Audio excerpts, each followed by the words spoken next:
Bienvenidos y bienvenidas. El día de hoy vamos a estudiar uno de los temas más interesantes en la química de los alimentos, que es el aroma y el sabor de estos. En este capítulo vamos a ver uno de los temas más importantes que hay dentro del curso de química agroindustrial, que es la generación de sabor y aroma dentro de los alimentos. El sabor y aroma dentro de los alimentos, precisamente, o más específicamente el sabor, es una variable que a nosotros nos engloba tanto las percepciones que tenemos dentro del gusto, o sea, a nivel de la lengua, y las percepciones que tenemos a nivel de las cavidades nasales. Pero el sabor de un alimento va a estar influenciado por un montón de cosas. ¿Por qué es tan importante el sabor y el aroma de un alimento? Si bien es cierto, cuando nosotros vamos a consumir un producto nuevo, ya sea de un supermercado, de una pulpería, van a haber un montón de aspectos que se van a contemplar en el momento de que nosotros seleccionemos este alimento. Por ejemplo, el color del empaque, las letras, todos estos aspectos que tienen que ver más con mercadotecnia y publicidad. ¿Quién es aquella persona que lo promociona, un anuncio? ¿Quién es aquella persona que nos lo ofrece en un supermercado? La forma como nos lo ofrecen, qué tanto responde ese producto a nuestras necesidades. Pero eso son cosas que nosotros nos van a afectar dentro de lo que es la selección de un nuevo producto. Una vez que nosotros seleccionamos este producto y lo probamos, es ahí donde el sabor y el aroma van a jugar o nos van a permitir tomar una decisión respecto a ese alimento. Un buen sabor y un buen aroma van a hacer que nosotros seleccionemos ese alimento más allá inclusive de las propiedades nutricionales, más allá inclusive de las propiedades funcionales, porque el cliente por lo general al momento de seleccionar un alimento va a seleccionar algo que le sepa rico, más allá que muchas veces llegar y seleccionar algo que sea nutricionalmente adecuado. Bueno, lo ideal es que tengamos ambas variables, pero por lo general la persona va a seleccionar algo que le sepa rico, más allá de qué tanto nutricionalmente este alimento sea bueno o malo. Entonces es una gran responsabilidad de nosotros que el sabor y el aroma del alimento sean siempre el adecuado.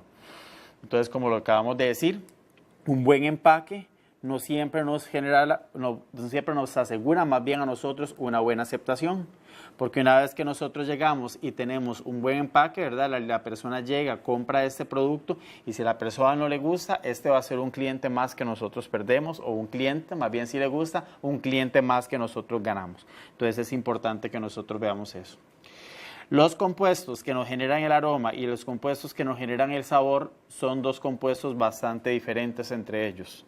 Aquellos compuestos que nos generan el sabor, entendiendo nosotros sabor como el gusto, o sea, que se manifiestan a nivel de la lengua, son compuestos que tienen pesos moleculares relativamente grandes y que son solubles en agua, porque ellos tienen que quedar solubles dentro de lo que es la saliva para que una vez que están disueltos en la saliva, formando parte del bolo alimenticio, estos lleguen sobre la superficie de la lengua y hagan contacto con los receptores del sabor que nosotros tenemos ahí. Los compuestos que a nosotros nos generan el aroma son compuestos de un tamaño pequeño. Aquí vemos algunos, por ejemplo, dentro de esta tacita, que podríamos decir que es una tacita de alguna bebida caliente. Estos veamos que tienen tamaños bastante pequeños, por lo tanto van a tender a ser volátiles, van a tender a salir con facilidad de la disolución. Entonces, como ellos tienden a ser volátiles, es fácil que ellos se volatilicen y sean percibidos a nivel de la nariz, y estos son los que a nosotros nos darían lo que son las diferentes notas de aroma. Los compuestos, es importante ver que los compuestos que nosotros tomemos en cuenta o los compuestos que nosotros consideremos como agradables para nosotros tienen factores culturales. No es lo mismo lo que una persona en un país le sabe rico, tal vez aquí en Costa Rica lo que a nosotros nos sabe o lo que nosotros aceptamos como un sabor agradable que lo que aceptan otras personas. Esto va de otros países, por supuesto, se entiende aquí. Esto depende de factores sociales y culturales, pero también nosotros tenemos que ver que esto también responde a necesidades nutricionales y al estado de salud de la persona. Por ejemplo, cuando nosotros tenemos mucho tiempo o ciertas necesidades de consumir ciertos sabores, como por ejemplo el dulce, eso se asocia a que tal vez dentro de lo que es el estado nutricional de la persona en ese momento se necesita una fuente de energía rápida, lo cual se asocia a azúcares. Entonces nosotros por lo general cuando tenemos ganas de comer algo dulce es por eso, porque nosotros, el cuerpo como tal está pidiendo algo dulce, en este caso el azúcar. El caso de que lo mismo sucede cuando queremos comer sal, ¿verdad? Y todo este tipo de cosas. Entonces es importante tomar en cuenta ahí eso.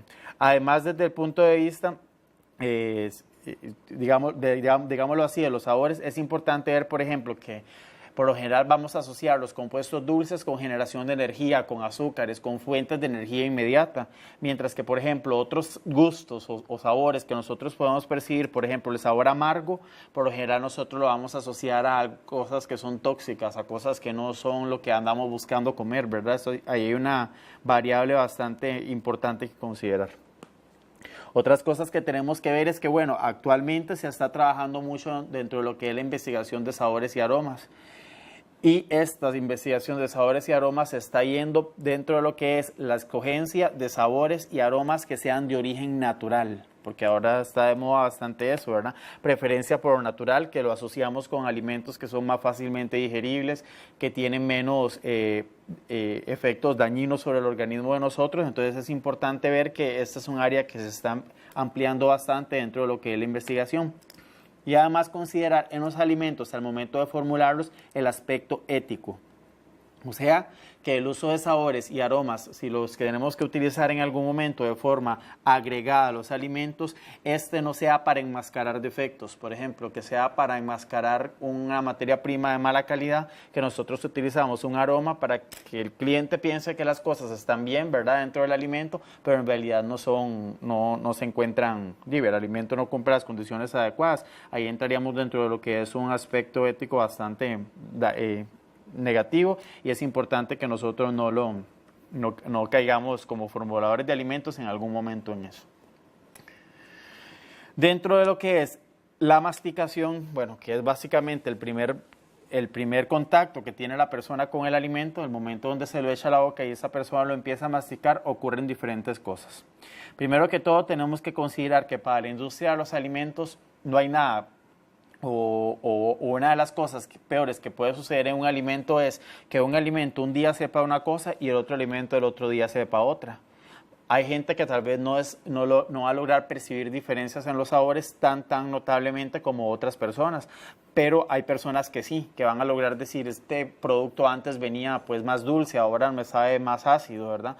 Entonces, si nosotros tenemos que hacer cambios, esos cambios tienen que ser paulatinos para que el cliente nunca lo note, porque si nosotros digámoslo así, por ejemplo, un té frío un día será más dulce y el otro día va a ser más ácido, ¿verdad? El cliente va a decir, yo ya no estoy comprando lo mismo, y eso es un problema bastante grande. Entonces, es un reto para la industria buscar la forma en la cual estos compuestos que dan aroma y esos compuestos que dan sabor siempre se mantengan estables, independientemente de que si el lote, por ejemplo, si estamos hablando de un lote de alimentos que son con sabor a fresa y el sabor se obtiene de las fresas, ¿verdad? Entonces, independientemente del lote, del estado de esas fresas, de la forma en que fueron cosechadas, de la cantidad de metabolitos secundarios que vienen ahí, ¿verdad?, propiamente de la fresa, que nos generan a nosotros ese olor, ese aroma, inclusive ese color, ¿verdad?, que eso se mantenga estable a través del tiempo, y eso se logra a través propiamente de procesos de fijación de sabores y aromas. Entonces, dentro de lo que es la masticación va a ser ese primer contacto que vamos a tener nosotros con el sabor. Esta percepción del aroma y esta percepción del sabor va a estar asociada con lo que es la estructura, la naturaleza química y lo que es las propiedades físico-químicas del alimento. Como por ejemplo, si un alimento es hidrofóbico, vamos a asociarlo nosotros a que este va a estar más soluble en grasas. Qué tan soluble o qué tan soluble sea en la saliva va a depender de qué tan afín va a ser al agua o qué tan afín no va a ser al agua, ¿verdad? La volatilidad, recordemos que eso tiene que ver con el tamaño, qué tan grande es la molécula, qué tan pequeña es la molécula para que esta determinada molécula pueda formar parte de lo que son los aromas y lo podemos percibir en la nariz. Y además tenemos que ver que si bien es cierto, todas esas moleculitas pequeñas a nosotros nos dan aroma y otras moleculitas más grandecitas a nosotros nos dan sabor, estas tienen que estar disponibles, aquí esta palabra es importante, disponibles, para que a nosotros nos lleguen a la boca, a la lengua, ¿verdad?, en ese caso, y nos lleguen a la nariz. Entonces, por ejemplo, aquí nosotros vemos una persona comiendo, pues un alimento. Si dentro de este queso los compuestos que nos dan a nosotros aromas y sabor no están tan disponibles para que se haga contacto con la lengua y se haga contacto con la nariz, estos no van a tener la capacidad de lograr salir de la matriz del alimento. Entonces es importante ver eso, ¿verdad?, que la matriz del alimento también dentro de lo que es la masticación va a jugar un papel bastante importante. Algo que no hemos dicho hasta el momento, que es muy, muy importante, que lo vamos a decir en este momento, es que los compuestos que nos dan sabor y los compuestos que nos dan aroma a nosotros están siempre en pequeñas cantidades mucho más pequeñas. La mayoría son macronutrientes, llámese almidón, llámese fibras, llámese proteínas. Esas almidones, fibras, proteínas, compuestos tipo lípidos también, por lo general no tienen sabores ni aromas específicos. Aquellos que nos dan sabor y aroma se encuentran en cantidades menores. Entonces, básicamente durante la masticación lo que se hace es eso, venir, romper el alimento, empezar a romperlo primero que todo para crear un bolo, lo que le llamamos y pues algo que pueda, el bolo, ¿verdad? Algo que nosotros podamos introducir por la garganta, ¿verdad? Hacia el estómago. Pero durante esta masticación también los compuestos volátiles y los no volátiles se van a disolver y se van a extraer de la matriz del alimento, por ejemplo, del queso, se van a extraer. Algunos van a ir transportados por la saliva a la cavidad bucal, ¿verdad? A hacer contacto con la lengua. Y otros, los más pequeñitos, van a ser conducidos a través de la garganta hacia el olfato. Entonces nosotros aquí tenemos que ver una cosa. Lo que es el perfil de sabor, el sabor como tal no incluye solamente lo que nosotros percibimos en la lengua, incluye todo, lo que percibimos en la lengua, lo que percibimos en la nariz, si ese día andamos tristes, si ese día andamos felices, si estaban hablándonos del trabajo, si nos estaban hablando de otra cosa, todo ese montón de variables que inclusive ya se van más allá de lo químico, sino que se van a variables un poco más y pues del momento, ¿verdad? Llamémosle así, son variables que van a influir en qué tan bien o qué tan mal nos va a saber un alimento. Obviamente hay variables que nosotros no vamos a poder modificarle al cliente, pero las variables de lo que es la percepción del gusto y el aroma es importante que las tomemos en cuenta. ¿Qué tanto sabe o no sabe un alimento? Depende de qué tanto aroma y qué tanto sabor pueda tener acceso a los centros receptores. O sea, qué tanto llega a la nariz, qué tanto llega a la lengua, depende de qué tanto se liberó. Eso va a depender obviamente de muchas variables, por ejemplo, el tamaño de la boca de la persona, la cantidad de saliva que esa persona, si está en buen estado de hidratación o en mal estado de hidratación, vaya a poder generar, el flujo de aire, la respiración de esa persona, el número de veces que la persona mastica, porque entre más mastica la persona, obviamente más cantidad de sabores va a liberar el alimento. Entonces, obviamente, la cantidad de sabor va a estar, pues, obviamente asociada a eso. Pero también es importante que nosotros veamos que estos aspectos de qué tanto llegue aquí y qué tanto llegue aquí tiene que estar asociado propiamente a lo que es, lo que nosotros podemos regular, que es la matriz alimenticia, que nosotros lo vamos a ver. ¿De qué depende eso? Del coeficiente de partición. ¿Qué tanto se solubiliza en la saliva? ¿Qué tanto queda en el aire? ¿Qué tanto pasa dentro del organismo sin solubilizarse en la saliva, que no lo vamos a poder percibir en la lengua? Todas esas cosas es importante que nosotros las veamos. Y esas cosas va a depender que durante la masticación los sabores y los aromas sean percibidos. Además, otra cosa que es importante es que esta masticación no solamente va a romper la estructura, sino que va a causar más bien cambios dentro de lo que es la viscosidad, el volumen y la composición del alimento. ¿Qué quiere decir esto? Un montón de enzimas, por ejemplo, aquí las vemos, alfa, beta, amilasas, van a empezar a romper, por ejemplo, almidones, haciendo que estos almidones, al romperse dentro de la estructura de los almidones, se van a encontrar o dentro de la estructura del alimento que contiene almidón, se van a encontrar, aquí los vamos a poner en rojo, un montón de compuestos que nos van a dar a nosotros sabor y aroma. Entonces estos se van a liberar una vez que nosotros rompemos estas amilasas y estos van a hacer cambios o van a generar que estos puedan ser percibidos en la lengua y en la nariz. Además, la saliva va a tener la capacidad de incrementar la volatilidad de algunas sustancias, por ejemplo, neutralizando ciertos ácidos que vengan por ahí y generando además un efecto de dilución, que quiere decir que donde nosotros nos cae el compuesto dentro de lo que es la saliva, se va a diluir dentro de la saliva. Entonces, si bien es cierto, gran parte de los compuestos que nosotros nos dan sabor y aroma, sobre todo el sabor, va a quedar disuelto dentro de lo que es la saliva, vamos a percibir solamente una parte de estos compuestos y no todos como tal. Entonces, eso es importante. El proceso de masticación es un proceso bastante complejo que toma en cuenta todas estas variables. Qué tanto se libera, qué tanto no se libera, qué percibimos en la boca, en la nariz, cuántas veces masticamos, si había aire, si estábamos hidratados o no, todo ese tipo de cosas. Y es importante que nosotros veamos que el proceso de masticación genera qué tanto sabor o qué tanto aroma nosotros vamos a lograr percibir de un determinado alimento. Entonces, aquí ya para terminar con esta filmina es importante, veámoslo aquí, la industria química tiene que empezar, la industria de los alimentos más bien en este caso, bueno, ahí que es química aplicada, tiene que empezar a investigar y seguir investigando en pro de la generación de alimentos que nos den a nosotros capacidades nutricionales buenas y además un buen proceso un buen sabor, ¿verdad? Como clientes. Y aquí vienen algunos efectos que nosotros vamos a ver. El efecto de los lípidos, o sea, las grasas, ¿verdad? Recordemos, en la percepción de sabor. Porque, por ejemplo, por lo general la gente dice, es que todo lo que sabe rico es lo que engorda, ¿verdad? La gente tiende a decir eso, lo que tiene grasa. Y pues en realidad hasta cierto punto no dejan de tener razón. ¿Por qué? Porque a partir de los lípidos y de las grasas es que nosotros vamos a sintetizar un montón de compuestos volátiles y no volátiles que los volátiles nos van a dar buenos aromas y los no volátiles nos van a dar buenos sabores. Entonces muchos lípidos van a tener la capacidad de generar ciertos compuestos de menor tamaño que nos van a dar a nosotros sabores y aromas específicos. Llámese por ejemplo el aroma de la leche, llámese por ejemplo el aroma de las mantequillas, llámese por ejemplo el aroma de pues, muchas otras cosas. Aquí es importante algo que no hemos dicho, cuando hablamos de alimentos no se dice olor, el olor tiene una connotación desagradable, es que huele feo, esto ya no huele bien, ¿verdad? El olor es una palabra que para los alimentos no se utiliza, en los alimentos se utiliza aroma, entonces no vamos a volver a utilizar la palabra olor. Además, la presencia de lípidos va a ser, recordemos que los lípidos son grasas, ¿verdad? Que ya lo vemos aquí arriba, pero dentro de estas grasas se va a solubilizar todo lo que es lipofílico, o sea, lo que es afín a esas grasas. Y desgraciadamente muchos de los, bueno, desgraciadamente lo decimos socialmente, ¿verdad? Pero muchos de los compuestos que nos generan a nosotros sabores y aromas específicos son solubles en grasa. Entonces los alimentos bajos en grasa tienen esa desventaja que al tener pequeñas cantidades de grasa, estos compuestos que nos dan aromas y sabores específicos a nosotros se nos van a ir dentro de la matriz y por eso los alimentos bajos en grasa no tienen los sabores que aquellos alimentos que sí tienen bastantes cantidades de grasa sí tienen.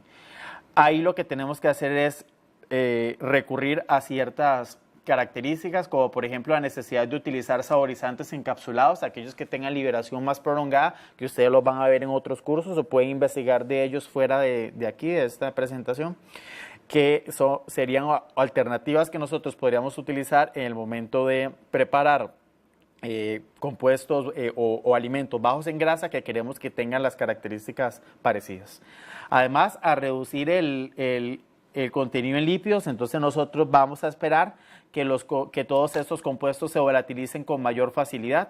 Entonces, durante lo que es un almacenamiento prolongado, todo esto que es lipofílico va a tender a irse, ¿verdad? Porque no tenemos grasa para que lo solubilice, entonces se va a tender a ir. Entonces, donde eso se tiende a ir, obviamente nosotros vamos a tener alimentos que en el momento de ser consumidos, el sabor y el aroma característico va a estar disminuido en gran cantidad y por lo tanto la aceptación del cliente no va a ser la misma. Esta imagencita de aquí nos recuerda lo siguiente. Los aceites pueden sufrir reacciones de rancidez. Todo lo que es el deterioro del lípido nos genera ciertos aldehídos por ahí, ciertos ácidos carboxílicos por ahí, y recordemos que esos no son precisamente aromas agradables. Ahí estaremos hablando entonces de olores, ¿verdad, feos? O aromas que no son agradables dentro de lo que son los alimentos. Entonces, efecto de la percepción del sabor de los lípidos sería básicamente eso, la generación de aromas de rancidez, la solubilidad que tienen los compuestos que generan olores dentro de aromas, es ahí, ¿verdad? Dentro de lo que es los alimentos y además la capacidad que tienen los lípidos de sintetizar o las matrices grasas de tener grandes cantidades de compuestos volátiles y no volátiles en ellos. En lo que es el efecto que tienen los carbohidratos dentro de la percepción de sabor, nosotros podemos pensar varias cosas. Como por ejemplo, recordemos que los carbohidratos los vamos a dividir en dos. Los carbohidratos simples, llámese azúcares, aquí vemos uno, que ya nosotros vemos que esto tiene un sabor dulce. Casi todos hemos probado el azúcar. Tenemos carbohidratos complejos, por ejemplo, llamémosle esta grasa de pan que está aquí, que ya vemos que nosotros hemos visto ya en cursos pasados, o más bien en capítulos pasados, que gran parte de este pan va a ser almidón, que es un carbohidrato pero complejo, ¿verdad? No un azúcar, no llamémosle un azúcar simple o un carbohidrato simple. Entonces, esos compuestos, esos que son de bajo peso molecular, ya sabemos que tienen sabor, como van a participar directamente como agente del sabor. En el caso de estos, si bien es cierto, llámese almidones, llámese, por ejemplo, celulosas, si estamos hablando de fibras, llámese la parte de las pectinas, si bien es cierto, todos esos no van a tener sabor, pero vamos a recordar nosotros que los almidones dentro del proceso de masticación van a hacer que todas estas sustancias de menor peso molecular se empiecen a liberar. Entonces, como todas estas sustancias se van a liberar a través del proceso de masticación, uno de los efectos que va a tener el almidón dentro de lo que es la liberación de estas va a ser la liberación prolongada. Por ejemplo, cuando agarramos la hogaza de pan y le empezamos a masticar, el sabor se va a empezar a liberar durante el proceso de masticación. Además, tenemos que recordar lo que son las rutas de oscurecimiento no enzimático, Maillard, lo que son las rutas de oscurecimiento no enzimático, llámese la caramelización. Todas estas nos generaban aquel montón de compuestos, ¿verdad? Furanos, un montón de compuestos característicos que nos daban a nosotros notas de aroma general, por ejemplo, el etilmaltol, que es el famoso aroma del pan recién horneado, ¿verdad? Todos esos que son compuestos de tamaño pequeñito, que son los que nosotros nos van a dar esos determinados aromas, y aquellos compuestos de tamaño más grande que nos van a dar esos determinados sabores. Además, hay que pensar que las gomas, además los almidones, las amilosas, las ciclodextrinas y las amilopectinas, todo lo que estos compuestos que ya los hemos visto en el capítulo 2, van a poder formar complejos dentro de los cuales, por interacciones hidrofóbicas, algunos compuestos volátiles van a quedar dentro de estos complejos y van a evitar que estos se liberen. Entonces, esa es una variable ahí que nosotros podemos ver, ¿verdad? Que este montón de compuestos que generan aromas pueden quedar atrapados dentro de lo que es estas matrices alimenticias. Las proteínas, dentro de las proteínas podemos pensar dos cosas. La primera es la absorción, que acordémonos que este montón de compuestos, llámese aldehídos, cetonas, pequeñitos, pueden quedar absorbidos, absorción con D, ¿verdad? Absorbidos dentro de lo que es la matriz, más bien sobre lo que es la matriz. Además, se puede dar la formación de compuestos irreversibles, ¿verdad? O de uniones irreversibles por el establecimiento de interacciones covalentes, llámese cuando se forman enlaces entre esos aldehídos, estas cetonas con las mismas proteínas. Entonces, muchas veces podemos decir que estas proteínas, al hablar de absorción, ¿verdad? Absorción, podemos decir que las proteínas van a cumplir papeles como acarreadores de sabores. O sea, que ellas van a ir, todos esos sabores o aromas se van a adherir a ellas, a las paredes, y una vez que están adheridas a ellas, dentro de lo que es la masticación es que ellas se van a liberar. Entonces, estas proteínas podemos pensarlas como absorción, ¿verdad? Como acarreadores de sabores por absorción. Además, nosotros podemos pensar, bueno, que las proteínas, ya lo acabamos de decir, en el caso de los carbohidratos, están relacionadas dentro de lo que es las reacciones tipo Maillard. Entonces, este tipo de reacciones van a estar asociadas a la generación de nuevos aromas dentro de los alimentos. Y además ver que esa absorción va a variar cuando tenemos una estructura nativa a cuando tenemos una estructura desnaturalizada. Cuando tenemos una estructura desnaturalizada, obviamente vamos a tener una mayor cantidad de sitios que van a estar disponibles para que esta absorción de estos compuestos se dé. O no digámosle una mayor cantidad de sitios, sino una cantidad de sitios diferentes, ¿verdad? Para que este tipo de absorciones se vayan a dar o no se vaya a dar. Entonces, tenemos que tomar en cuenta que dentro de lo que es la estructura nativa a la desnaturalización proteica, vamos a poder ver un cambio de qué tanto o qué tanto no se nos absorben las proteínas, los compuestos que dan aromas dentro de los alimentos.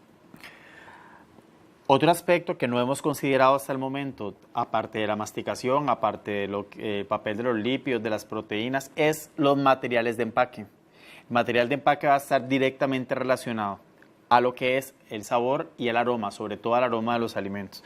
Desde el punto de vista de la química del sabor y el aroma, el material de empaque debe evitar la pérdida de compuestos volátiles o bien la entrada de compuestos que generen otros olores dentro del producto, además de brindar protección contra reacciones de deterioro como la oxidación y no interactuar con los componentes del producto. O sea que nosotros ocupamos que sea un material donde no entren, por ejemplo, oxígeno, ¿Cómo evitamos que no entre oxígeno? Porque buscando un material que no sea permeable a que no entre luz. Por ejemplo, una opción para la no entrada de luz sería en este caso como estas bolsitas de aluminio, ¿verdad? Que la luz no entra tanto. El vidrio, que ya hemos sabido que es un material que muy pocas veces acarrea olores, porque la estructura química del vidrio es muy diferente a la estructura del plastificante del plástico. Entonces, obviamente la absorción que va a haber por compuestos que dan aromas es mucho mejor. Entonces, recordemos esto cuando hablemos de materiales de empaque. Evitar que el aroma salga, evitar que otros aromas entren, evitar que entre oxígeno que nos cree rancidez o que nos cree reacciones de oxidación, y evitar que entre luz que nos pueda generar otro tipo de reacciones, por ejemplo la oxidación o reacciones en las cuales la luz sea la que nos modifique los compuestos como tal. Esperamos que todos estos contenidos aprendidos hoy sean de su futuro provecho como profesionales.